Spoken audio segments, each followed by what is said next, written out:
By the time the elevator opened on her floor, she was a new woman, determined and confident. With bitter and bold steps, she made her way to his office.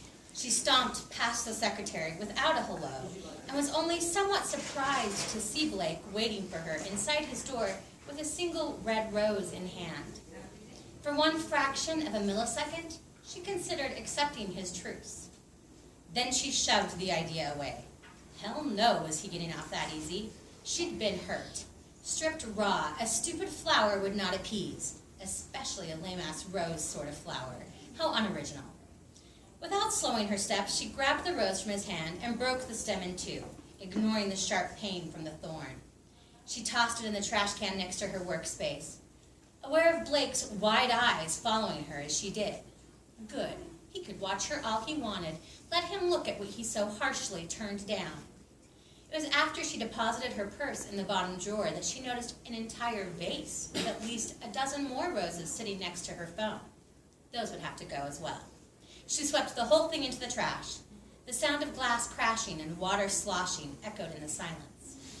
Andy could feel that Blake was stunned. Frankly, she was too, but she wasn't about to show it the way his gaping jaw did.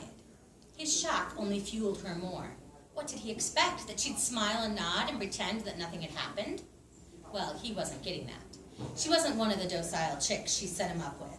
She was stupid to ever think she could be, even for one night. Never again. In fact, this weekend she'd begin applying for another job.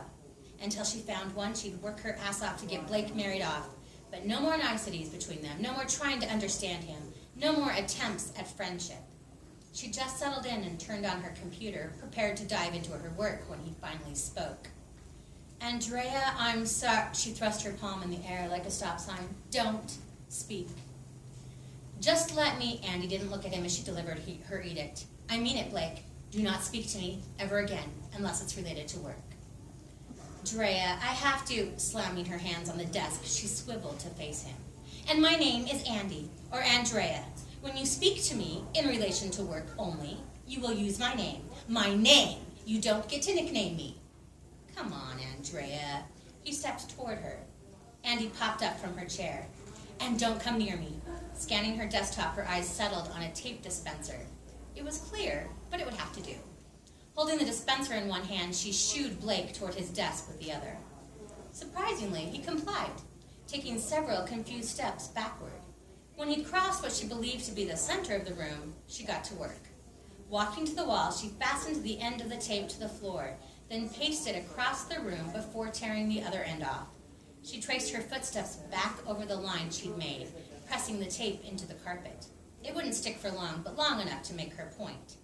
She finished, then turned to her boss. You see that line? That's your side. She pointed to the side of the room that Blake currently occupied. This is my side. She circled back to her desk and deposited the dispenser in its place. Blake scanned the line with his eyes. You've got to be kidding. I'm not. She thrust out her chin and put her fists on her hips. Do not cross to my side. Is that clear? Perhaps it wasn't her place to make such demands, but frankly, she didn't give a hoot. Blake, however, was not going to give in easily. He squared his shoulders. I'll go wherever I damn well please. It's my office. My, but didn't he look hot when he was in charge? Stop it, stop it, stop it. He is not hot. He's horrific. She infused her anger at herself into her next words. I don't care whose office it is. You will stay on your side. He folded his arms across his chest. What are you going to do to me if I don't? Was that a challenge?